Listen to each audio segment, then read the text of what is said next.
Hi everybody, it's Joni Young here. Welcome back for another acrylic painting tutorial. Today it's all about the mop brush. I have 4 different unique mop brushes here, different shapes and sizes.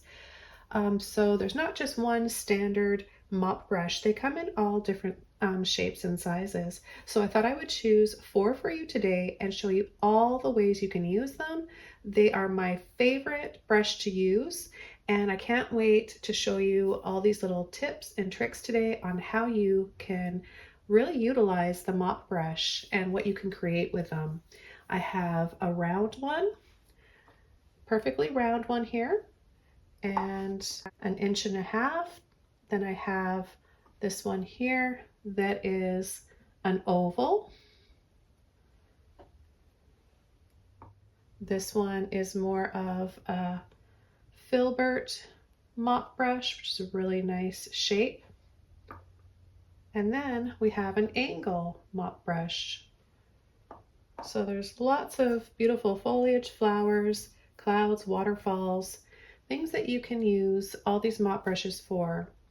And what I'm using today are all synthetic. So let's go ahead and go over the colors I'm using today. I've got titanium white, Mars black, sap green, light green, phthalo blue, and amethyst. And I'm going to start with the big brush here, the big round one. What I'm going to do is demonstrate a basic bush or treetop using this brush. And the first trick and tip that you should know about is to apply the paint to your brush dry. Don't use any water at this point, because once you put this in water, the shape is going to just kind of get all squished. You're going to lose that nice soft round poofy shape to it, and that's what we really want. We want to utilize this shape for our bushes and foliage. So the first color I'm going to be using is my sap green and a little bit of black. So you get both colors on the brush. Just tap and load sparingly like this. You really don't need to apply too much paint to your brushes. Many people make the mistake that so many others do. If you're just beginning, we tend to overload our brushes and we tend to tap too much and blend too much. So I'm going to show you less is more today. So sap green, a little bit of black, and we're going to start our base coat dark. So you're just going to push and tap like this.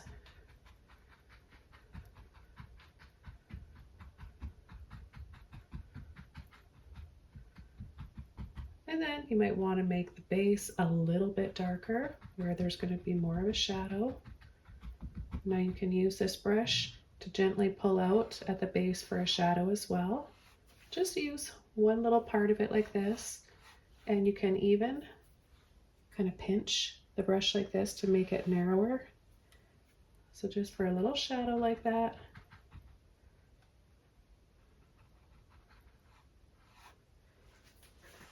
And then we still have that nice shape because we haven't overloaded the brush, so it's still nice and round and soft. The next color we're going to take is our light green. Again, don't overload the brush, sparingly like this. And you're going to apply the highlight on part of the bush or the tree and in sections, so you want to still maintain the dark base. Now I'm going to add a little bit of white, and we're going to make this a little bit brighter. Just kind of stir it around to mix and then tap to get the shape back. So I'll apply a little bit of that light green to some of these areas here. You could add more or less, but I'm just going to keep it just kind of basic like this with a few sections for where the branches stick out a little bit more, making these stick out and pick up the light. So then you could take those colors again, the light ones, and add some sunlight around this area. Again, you can still use this brush. We've got the shadow, and now we've got the lighter area. So I would use this type of foliage for treetops, basic treetops, bushes like this, little hedges, and some bushes and vines maybe coming down on either side of a waterfall or on either side of a path. You could use this for so many things and incorporate this on a smaller scale or larger scale, depending on the size of the mop brush. They come in all different sizes. You can even get little mini ones like I have here. Okay, for the next demonstration, I'm going to be showing you how you can use a mop brush for painting flowers. And for that one, I'm going to be using my oval mop brush. And I'm going to just start with taking a little bit of the blue and the amethyst. Again, I haven't applied any water to my brush, paint only. You want to just take both colors. And I really love using this brush for painting wisteria and like cascading flowers. So I'm going to start right up here, holding the brush so that it's narrow, straight up and down, to make little taps like this. Now see how we get that shape already wider at the top and then thinner as it goes down. And you can, of course, pinch the end like this to make narrower shapes if you need to. Now, wisteria is one of my favorite flowers, and I've been actually painting a series of spring and summer. I've got plenty of tutorials here and on Patreon demonstrating how to incorporate specifically, well, I've got roses. I've got quite a few different types of flowers, but I've been making some fantasy paintings and pretty landscapes using wisteria. Now,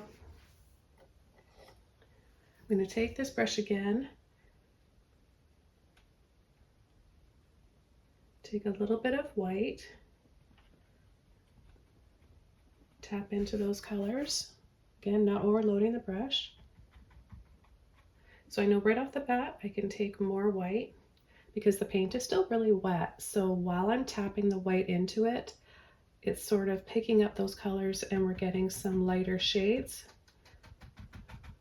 See how pretty that is? Now you could use more of like a pink, add a little bit of pink to your wisteria if you want. I'm going to take a little bit more of the amethyst here just to warm up some of these areas and make it look a little pinky.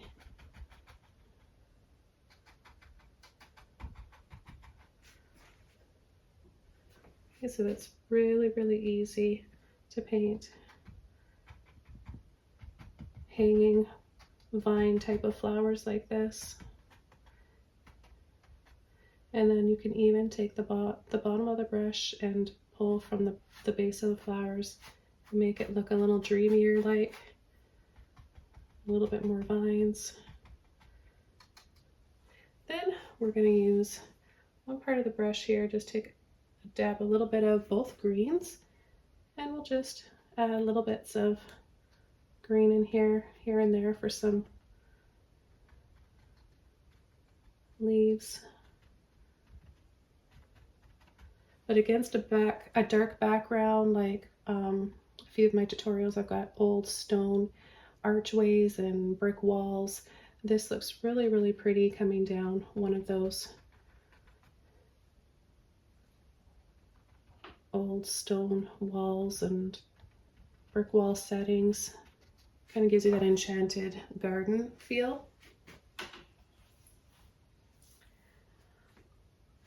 And then I'll take just a little bit more white.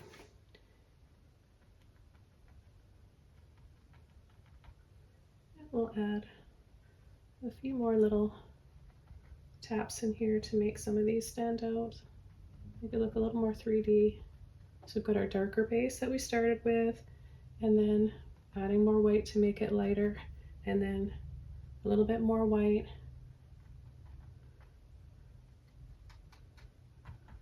For the final ones in the front, and that's how you're going to get that 3D effect.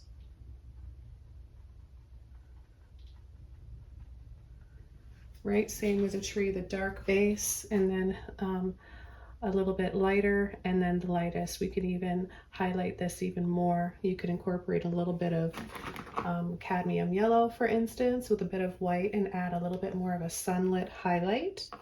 Okay, so let's move on to another thing that I would like to show you how to paint using a mop brush. I'm going to be using the angle mop brush to show you how to paint waterfalls. Now, there's so many different ways to paint waterfalls and different techniques and brushes that you can use for these. However, I'd like to show you that you can also use a mop brush. Not too many people think of using a mop brush for waterfalls, but you can definitely paint them.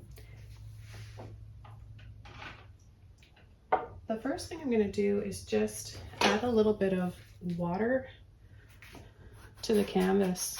It's important to have the canvas a little bit wet first in order to paint some waterfalls with a mop brush, and you'll see why. I'm going to start the base coat with a little bit of black and a little bit of blue. And because it's wet here, we're going to be able to just really pull and slide the brush. And we're going to start on an angle because that's what makes it really easy. And just pull. I'm going to add a little bit more black and a little bit more blue.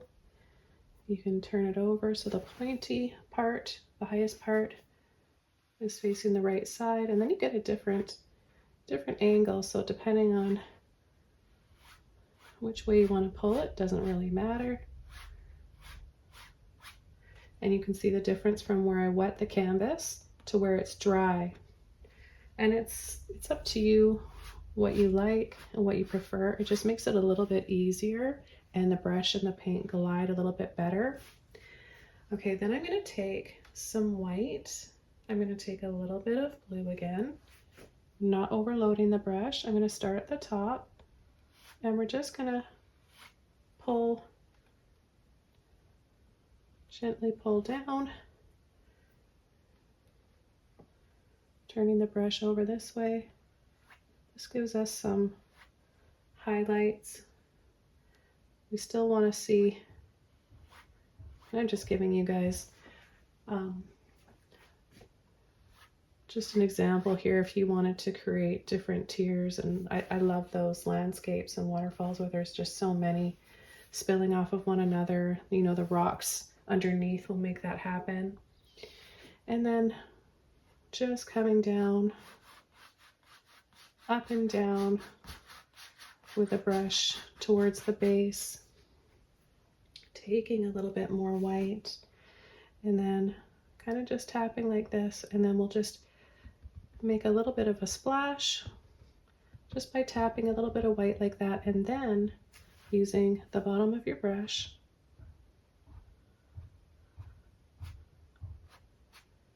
just pull up like that along the bottom. We can add a little bit more,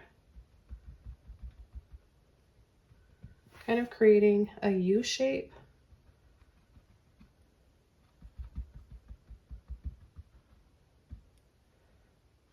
And then I'm going to just gently pull down here and then slide back and forth.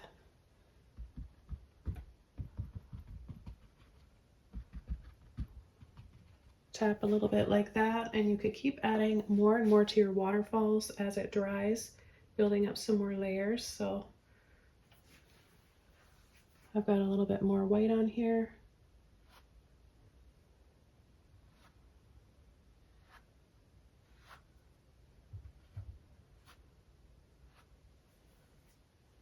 And then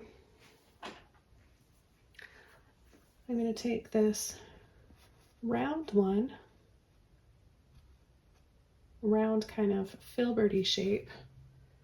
So it's a really, really nice shape. I like to use this, and I'm going to incorporate some bushes and some flowers coming down either side, and we'll make a little pretty scene over here out of this. So let's start with a little bit of black, a little bit of green.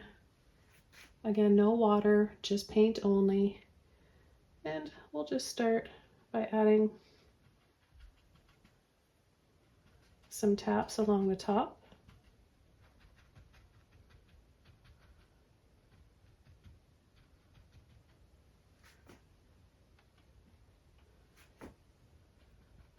Kind of just want to set this waterfall in and have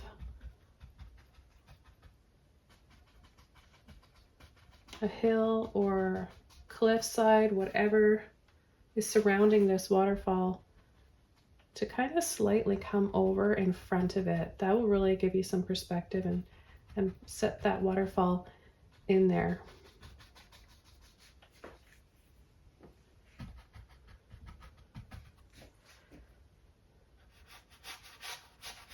I'm gonna add a little bit of green around the base here, little grassy area, and then with the bottom of your brush, just gently flick for little bits of grass like this.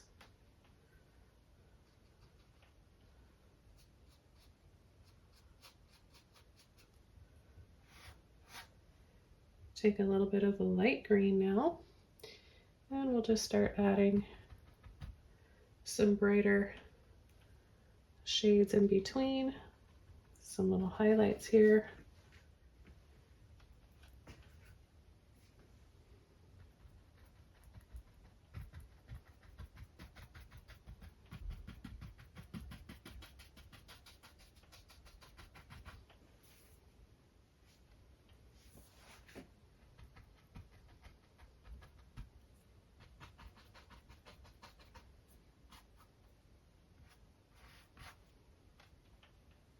Take a little bit more, and then we'll just sweep along for a little grassy area here.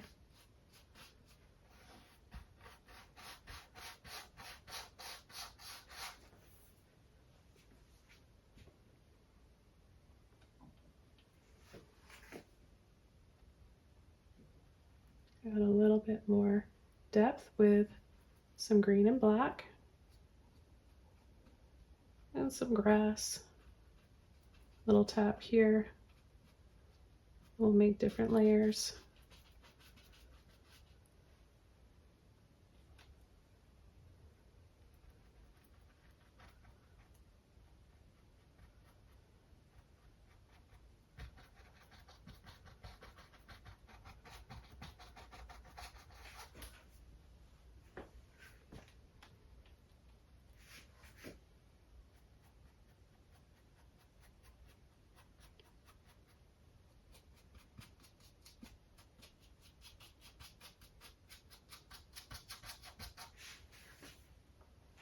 Now you can take a little bit of water, loosen the bristles up a bit, and change the shape, thin the paint out, and be able to use it more like a fan brush.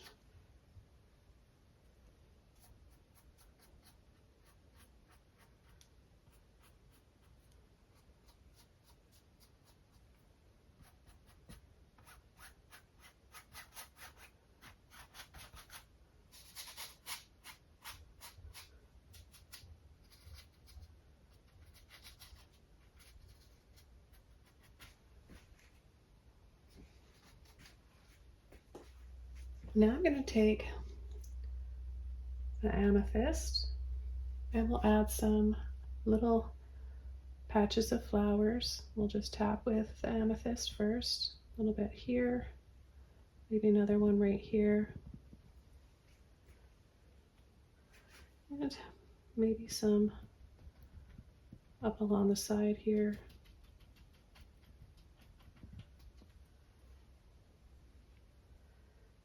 And some right along here. And then we're going to take some white. Tap to load. And we'll add some pretty highlights.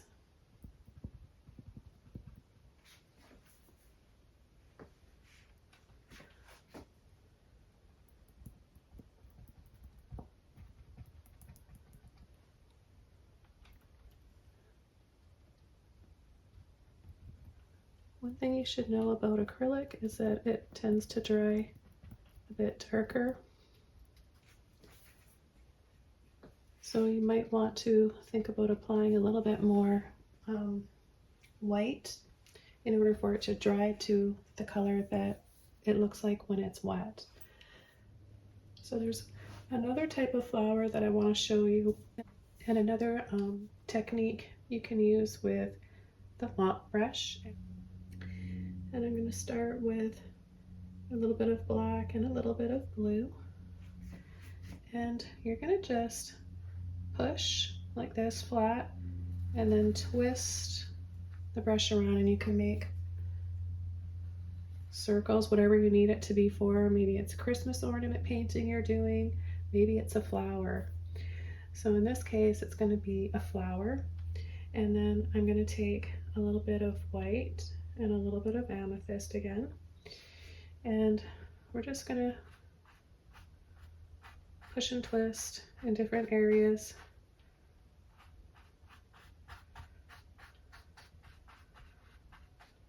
And then gradually add some more white.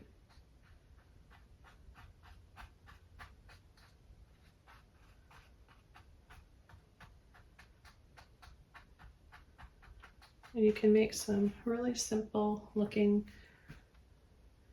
flowers like this.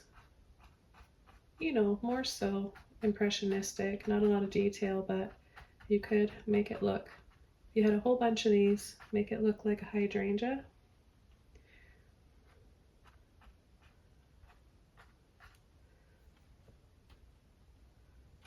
And you can pull, turn, and load to make it kind of flat.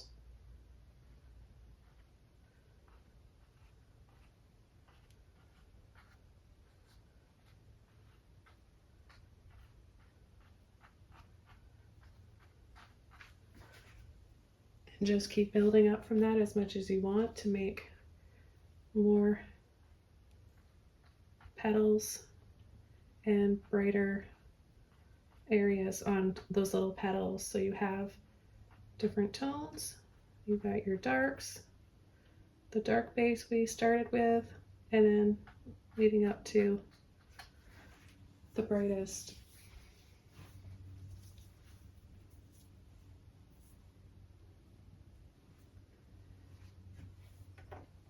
And you can get your brush wet like this. I mean, if you want, you can rinse it out, but I'm going to just kind of gently squeeze out the excess paint.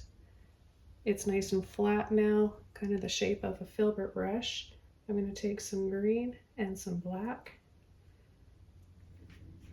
and I'm going to show you how you can make a leaf. So gently push like that, wiggle, twist and let off.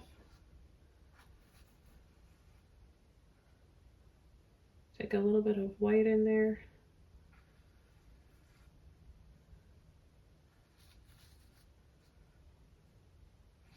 You could even make a stem.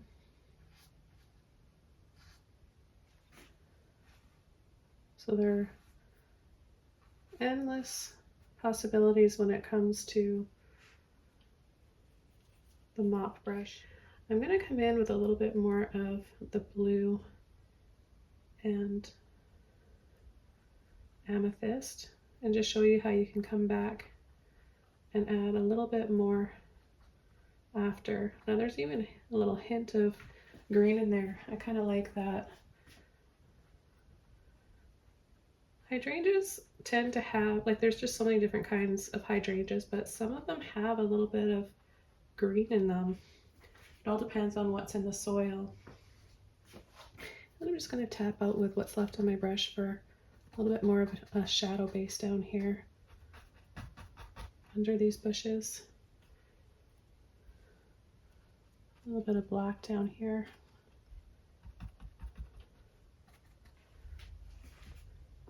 So I could go on. There's so many other things that I could show you what you can use the mop brushes for, but I'm going to leave it at this. I hope you guys enjoyed this video and that you learned a lot. Don't forget to like the video, leave a comment below. I love reading your comments and hearing from you.